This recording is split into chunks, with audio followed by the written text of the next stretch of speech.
भारतीय संस्कृति परंपरा मुजब कलशधारी बाळा द्वारा स्वागत, कुमकुम तिलक द्वारा स्वागत અને આજે આપણા વડીલ પિતૃઓ એટલે વડીલો મા બાપો ઉપસ્થિત છે. આજે એક રંગની અંદર આજે ડ્રેસ કોડ આપેલો લાગે છે મારા ખ્યાલથી.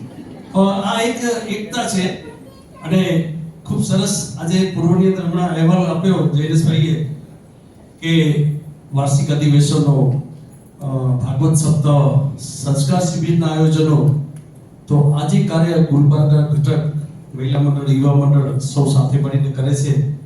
એક આપણા સમાજનું એક એકતા સંગઠન ભાઈચારો આપણે બતાવે છે.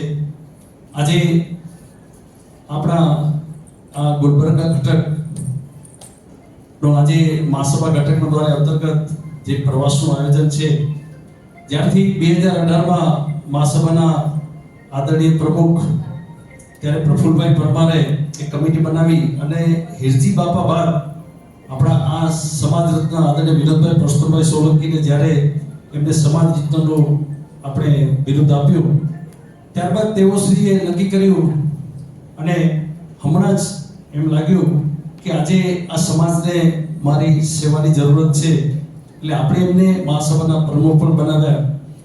અને જેમ હિરજી બાપાએ આખા 127 ઘટકની સ્થાપના કરી એ અંતર્ગત એમને વિચાર આવ્યો કે મારે પણ મારા ભાઈઓ કચ્છથી બહાર આટલા દૂર સુધી કઈ રીતે રહે છે આ કર્ણાટકની અંદર અને હમણાં તો કે ગુલબર્ગા પણ કલબુર્ગી કદાચ ક્યારે બોલાઈ ગયા તો માફ કરશો. તો આટલા દૂર રહી અને અહીં દૂધમાં સાકર ભરે એમ આપ ભરી ગયા છો અને આ કર્ણાટક સાથે રહી અને સારું સંગઠન એકતા ભાઈચારો આજે હું જે મહાસભાના પૂર્વ પ્રમુખોએ સ્થાપના કરી એમ આજે પણ જેમ જયેશભાઈ કહ્યું કે મારું આ ત્રીજી ચોથી વખત આવવાનું થાય છે ગુલબર્ગામાં. આજે મહાસભાના આદરણીય પ્રમુખશ્રીઓ જેમ હિરજી બાપા આવ્યા ત્યારબાદ કાંતિલાલ જીવરામભાઈ જેઠવા મહાત્માજી આવ્યા અને આજે આપણા આ સમાજ રત્ન આદરણીય વિનોદભાઈ પરસોત્તમભાઈ સોલંકીને વિચાર આવ્યો કે મારે પણ મારા ભાઈઓ બહેનો દર્શન કરવા છે, એમના વિચારો જાણવા છે. તો આજે એમનું રેહા ઘટક ત્યાંથી એમના વતને આશીર્વાદ મેળવી અને આજે આ 85મું ઘટક છે અને બાકીના હજી ઘટકો આ સત્રના અંતે પૂર્ણ કરશે. તે અંતર્ગત આજે ઉપસ્થિત થયા છે. તો અહીં આ કાર્યક્રમ મહાસભા ઘટકના દ્વારામાં પ્રફુલભાઈ મુરલીધરભાઈ ચાવડા એ ઉપસ્થિત નથી થઈ શક્યા પણ અમે મુરલીધરભાઈ ચાવડાના ઘરે મહાત્માજી વખતે આવ્યા હતા અને ખૂબ સરસ એમના સાથે મુલાકાતો કરી હતી. આજે આવા પૂર્વ એવા કલબુર્ગી ઘટકના જે પૂર્વ પ્રમુખો થઈ ગયા છે આજે આટલું સદર બનાવ્યું છે આજે એમને પણ યાદ કરીએ અને અહીં ઉપસ્થિત આ જે પ્રવાસ કર્ણાટક પ્રાદેશિક સમિતિ અંતર્ગત અહીં યોજાઈ રહ્યો છે તો એવા અમારા પ્રદીપભાઈ પ્રફુલ્લભાઈ ચાવડા અહીં અમારા સમાજ રત્ન આદરણીય વિનોદભાઈ પરસોત્તમભાઈ સોલંકી સમાજ રત્નશ્રી એવા અમારા કહે ને કે આઈસ્ક્રીમ અંકલ એવા સુનિલભાઈ વિશ્રામભાઈ ચાવડા આજે વર્ષોથી સમાજ સેવા ક્ષેત્રે એમનો નિષ્પક્ષ અને સ્પષ્ટ એવો એમનો આદેશ હોય અને અમને માર્ગદર્શન હોય તન મન ધનથી.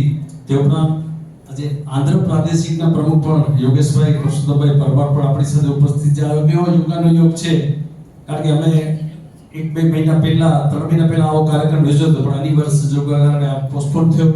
અમારા મંત્રી શ્રી ગિરીશભાઈ મેઘજીભાઈ ચૌહાણ પણ ઉપસ્થિત છે અને આ કલબુર્ગી ઘટક યુવા મંડળ મહિલા મંડળના પ્રમુખશ્રીઓ અમે તમારું સન્માન કરવા આવ્યા છીએ પણ આ તો એવું થયું કે તમે અમારું સન્માન કરીને આજે કહે ને કે વરરાજા ન બનાવે ને એવી રીતના આપણે બનાવી દીધા છે. તમારી લાગણી છે અને આપણે કહે કે અતિથિ દેવો ભવ.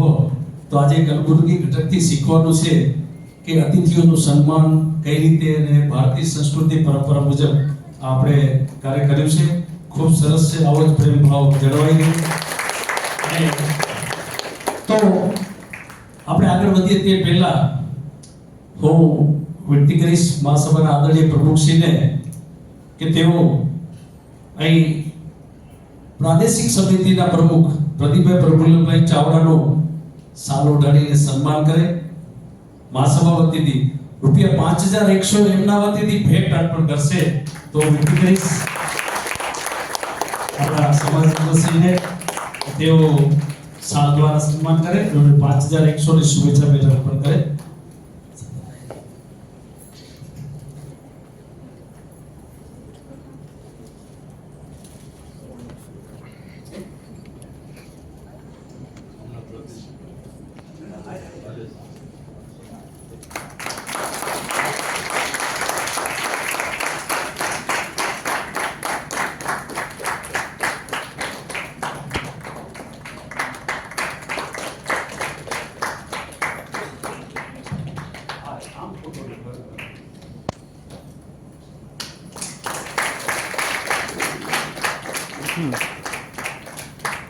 આ ભેટ માટે ધન્યવાદ અને આ પૈસા સમાજના કાર્યક્રમ માટે વપરાશે.